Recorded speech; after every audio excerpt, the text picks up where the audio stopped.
Hi, welcome to the last of the recorded messages for Mancala and Java. And this is to show you how to create the basic moves for Mancala. It does not take into account such things as what to do if your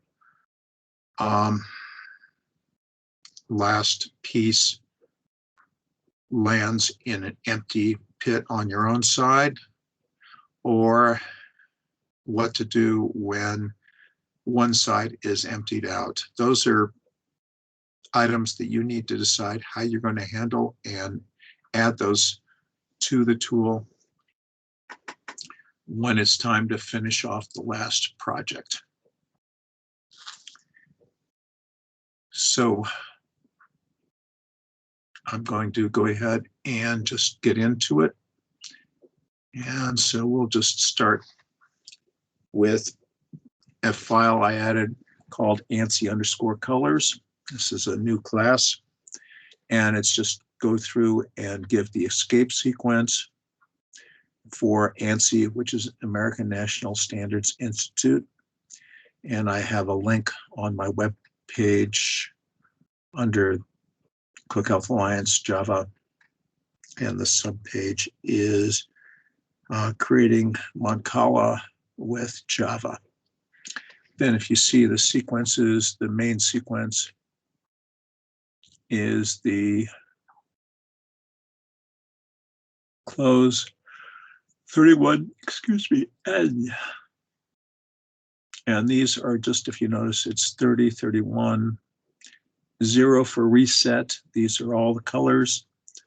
Then if you notice the escape sequence here for bold is 1:, and then the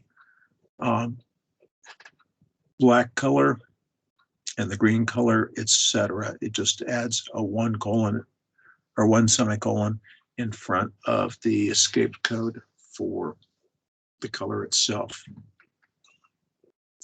Then for underline, it's a 4 semicolon, and then the escape sequence for the number. So they're all related. And if you wanted to, you could create these escape sequences yourself. Look up what maybe 2: and 3: do to get some other effects. And then try them out on your system. So it's fun, or you can look it up, see what they are, so you can find it. So right now, I just use the regular colors and the bold colors.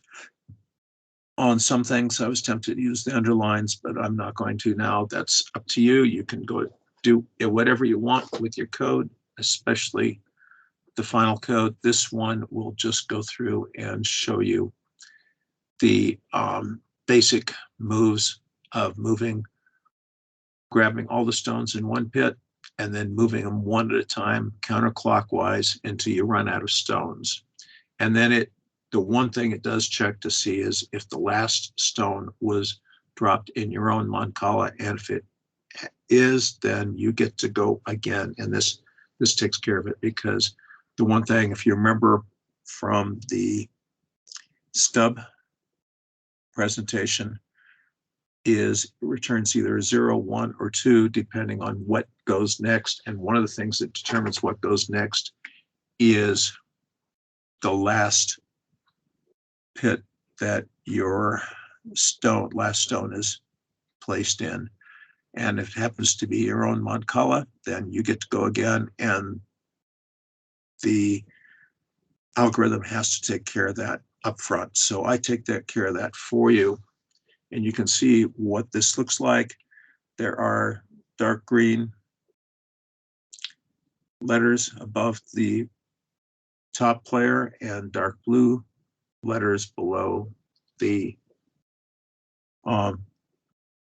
player here. And I'll go through and show you the code in just a second, but just go ahead and show you what it does. Is, for example, if I have the blue player is Fred and the green player is Wilma, then notice it has between A and F. If I type in a G, notice it says select a pit. Also, I did a try catch just in case somebody just accidentally types in an enter, because if somebody types in an enter, there is a lookup error and it won't like it too much. So then if I type in a C, then notice what happens to location C. Right now it has 4 stones in it, and the last one should end up in G, which it does. Notice now I have 1 in G, and notice it is my turn again, so that I might do an F, which I like to have the first pit before the Mancala cleared out. And then notice on this one, I has 5 stones, which will end at N. So I'll go ahead and do an I.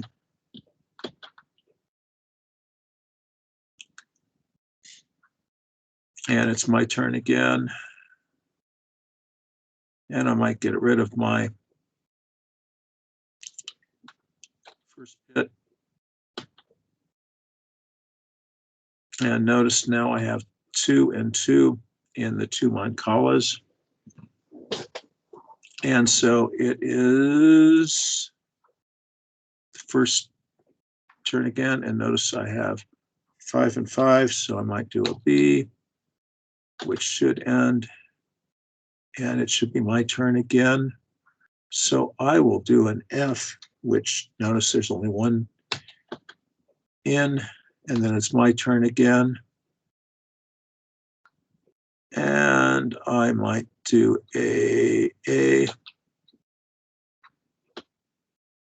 And now notice it switches turns, and I'll keep on going through until all the stones are empty. And I'm sure you don't want to go through that with me, because it does take a little while, especially without the additional removal of stones. When you add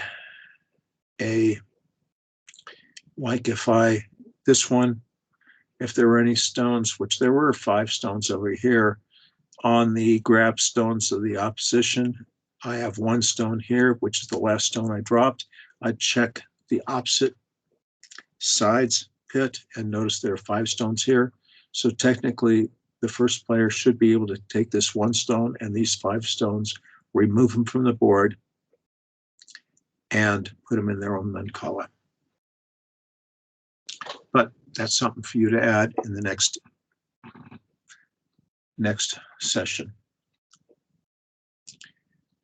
Then player shouldn't change too much. And here I again have start pit, end pit, Mancala pit for each of these, and then name and number of player.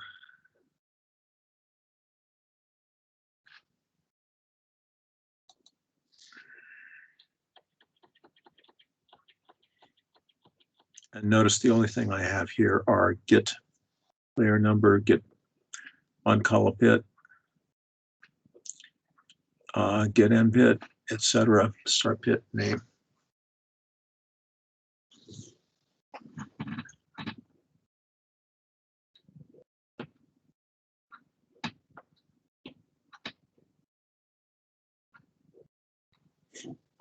Okay. Any questions about this? Go ahead and answer. Now, the fun begins with the print, because this is where the player move was put in the last session.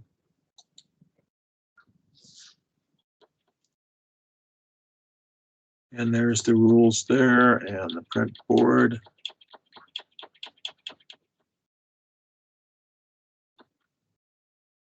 And then I have find index, because I'm given a letter and I just need to go through everything. If you notice, the red val and index are both set to -1 to begin with. Then I'm going to go through and see if I can match up the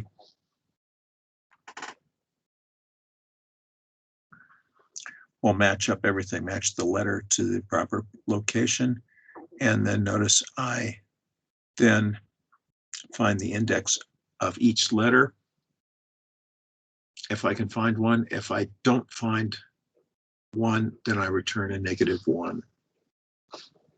Because the only place red file starts off is -1, the only place it's set is here if I find a character in the list.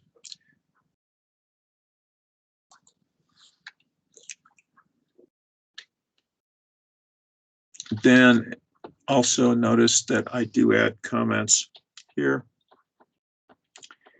And if I think it's important, there's no input, but the output is 0, no side empty, 1 player, 1 side empty, player 2, player side empty.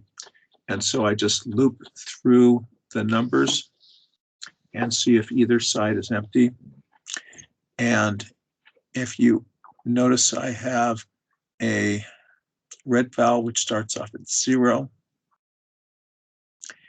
And then P1 starts off at 0 on this is if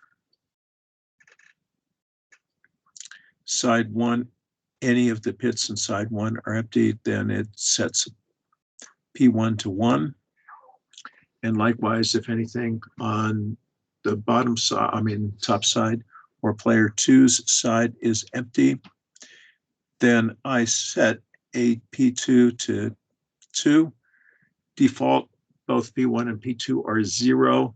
So when I return something, I am calculating P1 plus P2, which if they're both 0, then the sum is 0 and it returns 0.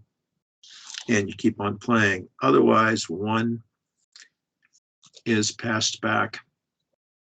Now, I'm not doing anything with that information. The only thing I'm doing is setting then the return value for continue play to 0, saying there are no plays, more plays available.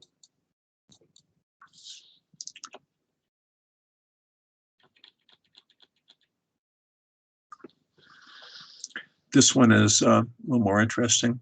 This is where the player moves on.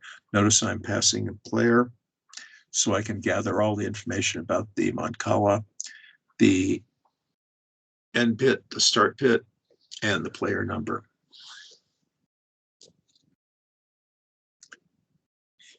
Again, I'm setting return value to 0 and index to -1 to indicate that I have not found anything yet.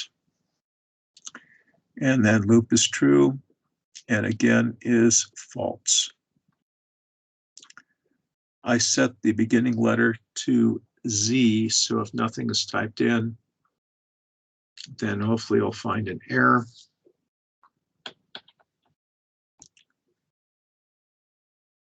Then I'm starting a do loop, and I then print out the player's name and the starting and ending pit numbers or pit letters, then allowing the user to type in something. And I put loop equals true. Then I say the letter is equal to the input. Then this is the try. This is where then if nothing is typed, this is where the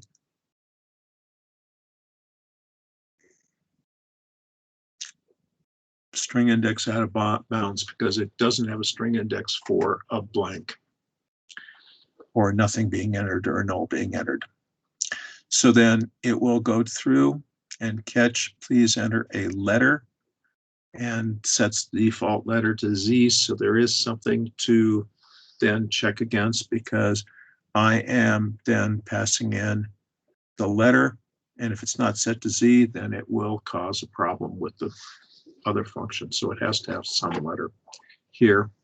So I'm doing a find letter, which is I've already explained. And then if index has not been set properly,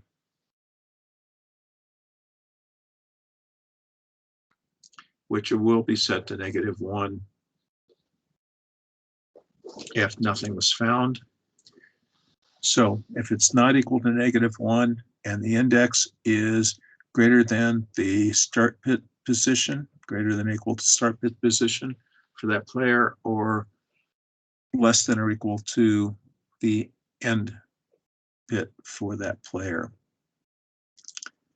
And the last thing it checks to see if the board of that same index is 0.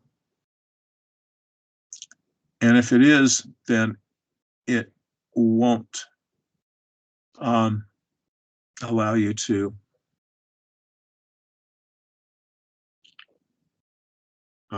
get out of the loop. Otherwise, then it allows you to get out of the loop and it says false. And notice, if this is not true, then if any of these is false, then loop is false. And I go into the else statement.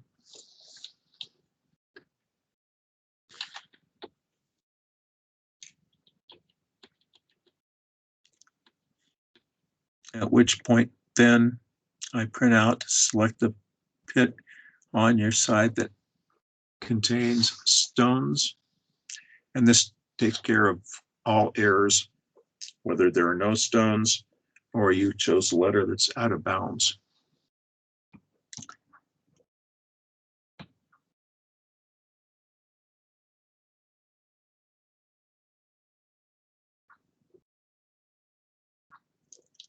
And then it does a check side if empty. And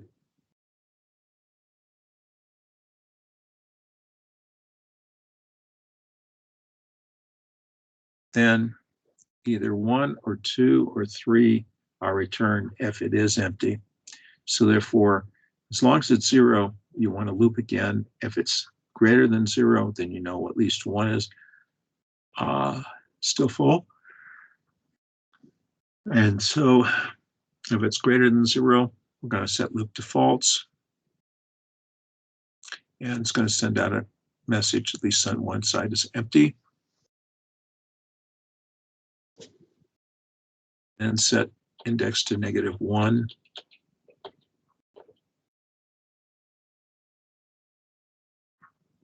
And then after all that, it's going to check to see if index is -1. And if it is, then it's going to set red val to 0. Else it's going to go through and do the steps. So I'm going to grab the stones from the pit indicated by the index. And then I'm going to set that pit to 0 because you just picked up all the stones in that pit. And so you don't want to leave any stones behind. So that pit is now empty.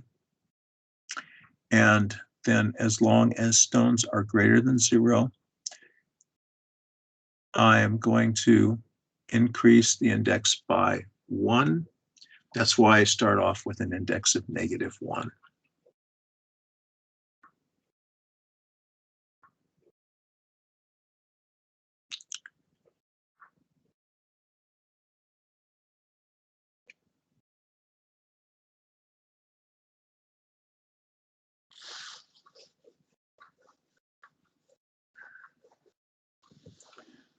Okay, or whatever.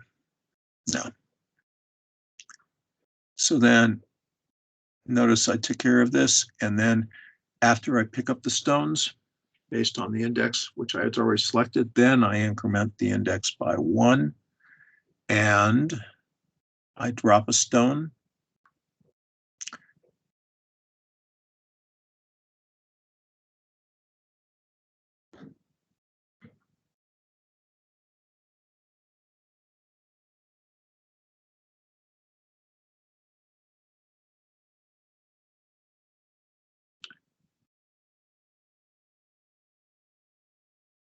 Now, the one thing on this if statement is I'm checking to see if the player is 1 and the index is 13, because you're not supposed to drop a stone into the opponent's Mancala, or if the player is 2 and the index is 6, then I'm just going to increment the index by 1. Then I'm going to check to see if index is 14, which is 1 past what it can be. I'm going to set the index back to 0. Then I'm going to increment the number of stones in that location. And I'm going to decrement the number of stones I have in my hand. And this is the end of this while loop. So it's going to go ahead, and as long as stones are greater than 0, it's going to go through this process.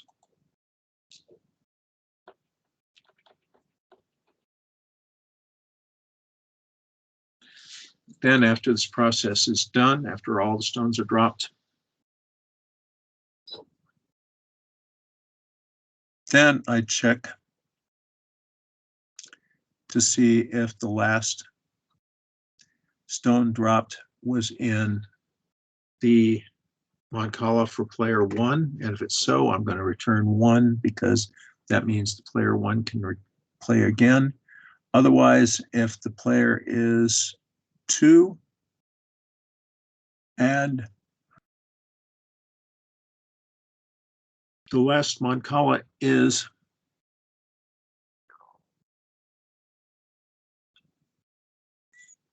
the final pit for player 2, which is the Mancala, then I'm going to turn 2 so that player 2 can play again.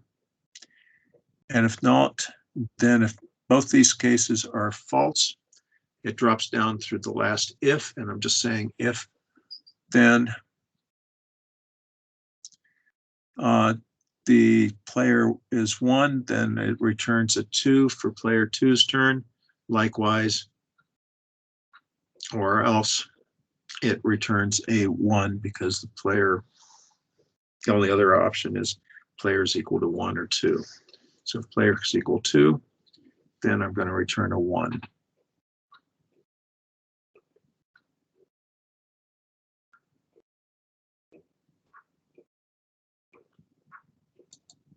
Okay, then main, not much has changed here.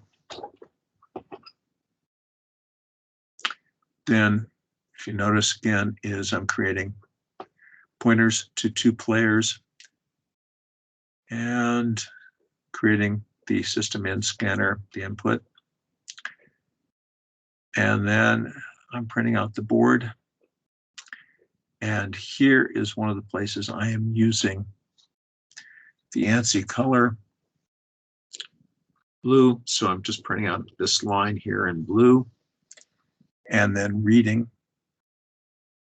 in the player. Then I'm printing out the next line in green for the next player. And then finally, I'm resetting the color so it's back to white and says welcome. Then I'm going to print out in blue the first name, reset, print out and, print in green the next name, and right there, and then reset. And please enjoy your game. Now, if you want to make it fancy later on, you can actually have a choice of who goes first, or else flip a coin. And once the coin is flipped the first time, what I've done before is I just alternate at this point. So if I play more than one game, I alternate between who starts. So then I have another loop here, and then setting player index to 0.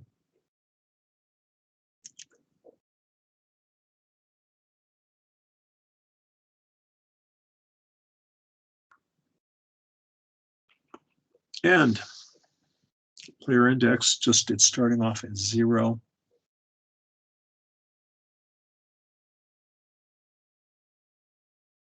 But it's immediately reset to whatever is returned by the user. Then if it's 0, that means there are no more stones left in one side, and so it's going to say loop equals false. Else I'm going to decrement player index by 1, so I get a 0 for the first player and 1 for the second player.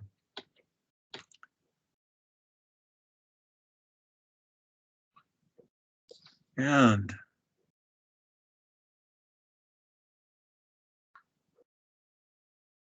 I'm not sure how this works properly.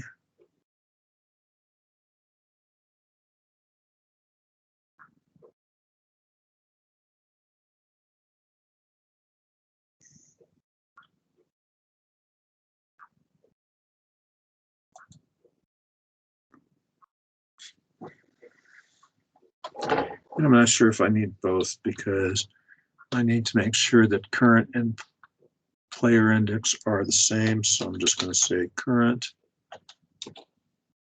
equals, because I know that player index is the proper value at this point. Then I'm going to loop and keep on looping until it's done. And I don't have in here any determination of who has the most pits or stones in their own Mancala, so I don't have game winning, anything else like that. And so that can all be added in the final version.